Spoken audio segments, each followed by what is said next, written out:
যখন আর কি বাইরে ছিলাম ব্যাঙ্গালোর, তখনও একটা ছেলে আর কি আগের বউ ছিল, পরে আর একটা বউ নিয়েছে। তবু কিন্তু ও মানে ফোন করতো, আগের বউয়ের ছেলেকে ফোন করতো, পাগলের মতো ছিল কিন্তু ছেলেটা। ওই ছেলেটা আর কি আমাদের ওখানে ছিল, যে পাগলের মতো ছিল, কিন্তু ওর বাচ্চাটাকে ফোন করতো, আগের বাচ্চাটাকে ফোনও করতো, টাকা পয়সাও পাঠাতো, স্কুলে যাইতো আর কি, সাইকেল কিনে দিত, সেটা করতো আর কি। আর হাফ ব্রেনের মতো ছিল আর কি। তারপরে একটা বিয়ে করেছে। আচ্ছা, দুটো বউর মধ্যে পরের বউটা চলে গেছে, অনেকদিন হলো চলে গেছে। ওর লোকে মোটামুটি 3 বছর না 4 বছর ছিল আর কি।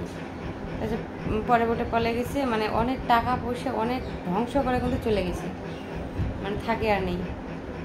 তো সেটাই আর কি আমি বলি যে আজকে এই মেয়েটা বেমারে হাবুডুবু খেলছে, তুই টাকা পয়সা দিচ্ছিস না, মেয়েটাকে কে চিকিৎসা করে বলো? তুই তো জন্ম দিয়েছিস, জন্ম দিয়েছিস, তবু মেয়েটার দিকে একটু তাকালি না, মায়া করলি না। কারণ আজকে মেয়ে মোটামুটি 1.5 মাস হয়ে গেল ট্রিটমেন্ট করছি, কিছুতেই ভালো হচ্ছে না। বড় হসপিটালে ভর্তি করতে বলছে, কিন্তু সেটা আমি পারতাছি না। কারণ কি করব, কিছু টাকা, অনেক টাকার দরকার। তো আর আমার বাবা কিছু টাকা দিচ্ছে অল্প অল্প করে, সেটাই আমি ছোটো মোটো ডাক্তারের কাছে ট্রিটমেন্ট করছি, সেটা পারতেছি না।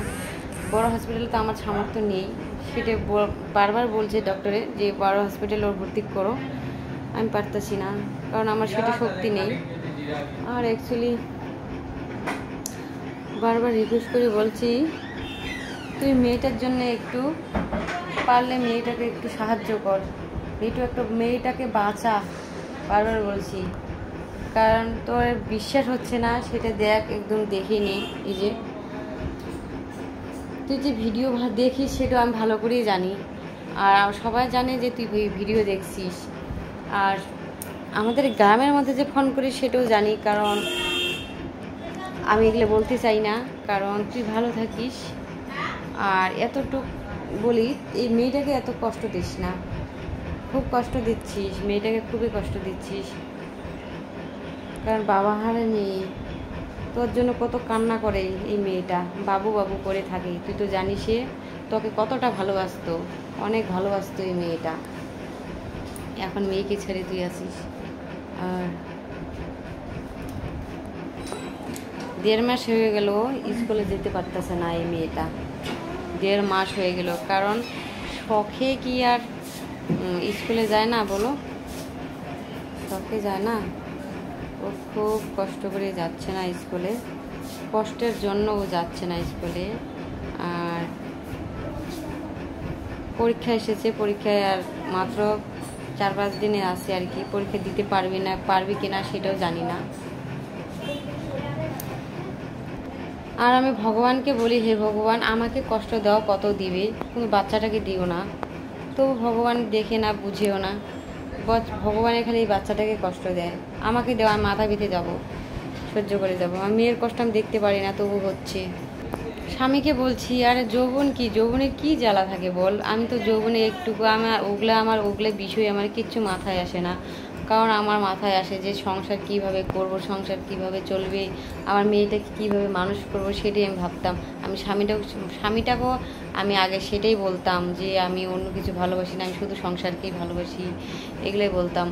মানে ভালোভাবে থাকবো, ভালোভাবে কী করবো, বাচ্চাকে মানুষ করবো, সেটাই ভাবতাম। আমার স্বামী ভালো করেই জানে, কিন্তু আমি যে আরও এই প্রক্রিয়ার সম্পর্কটা আমি একদমই ভালোবাসি না। কিন্তু আমার স্বামী ভালোবাসতো আগে থেকে, আমার আমার স্বামী আর কি প্রক্রিয়াটা খুব ভালোবাসতো, প্রক্রিয়াটা বেশি করতো। কিন্তু আমার ওকে বলতে তবু আমি পরে আর কি বলতাম না, ভাবতাম যে না, ছেলে মানুষ এরকমটাই হয়, পরে হয়তো ভালো হবে। কারণ মেয়ে অনেক বড় হয়েছে, ওর তো একটা লজ্জার ব্যাপার। কারণ ওর বাবাও এরকম করে আর বিয়ে করেছে, 2 থেকে 3টা বোধহয় বিয়ে করেছে ওর বাবা, তার জন্যে আমার স্বামীও এরকমটা হয়েছে। তো কারণ বলে না, গাছ যেরকম হবে ফলটা ওরকম হবে, তো সেটাই আর কি, গাছের জন্য আজকে ফলটা আমার স্বামীটা ওরকমটা হয়েছে শ্বশুরের জন্য, সেটি বারবার বলতেছি। আর আমার মেয়ে যে কীরকম হবে সেটাও জানি না, কারণ ওরে তো বল এখন জানি না, এখন অনেক ছোট, কারণ 12 বছর মাত্র। পরে যে কী হবে সেটাও জানি না, কারণ আমাদের বংশ অনেক ভালো, কারণ আমাদের বংশের কোনো মানে নেশা বস্তু, মানে নেশা তো নেই, একদম নেশা নেই, আর বাজে ধানটা কোনো নেই। কারণ তোমরা যদি কেউ যদি জানতে চাও অবশ্যই আমাদের বাড়িতে আসো, আর আমাদের বংশ কীরকম দেখে যাবে। আমি ভিডিওতে যে লেকচার মারবো সেটাও কিন্তু না, সত্যি কথা। আমি ছোটো থেকে বড় হয়েছি, কোনো দিন দেখি না যে আমার বাবা দাদা কাকা একটা যে এরকম করে যে সিগারেট খাবে বা কী খাবে, সেটা কোনো দিন দেখি নেই। আর মদ তো দূরের কথা, আর আমাদের শ্বশুরের বংশ সবাই মদ খায়। আমার শ্বশুরও খুব মদ খেত, আমার স্বামীরা খুব মদ খেত, বন্ধু সেরকম মানে মদ তো খেত, এটা বাজে ধান্দা আছে, কিন্তু আরও প্রক্রিয়াটাও অনেকটা ছিল। প্রক্রিয়ার জন্য আজকে আমাদের কপালে এই দশা।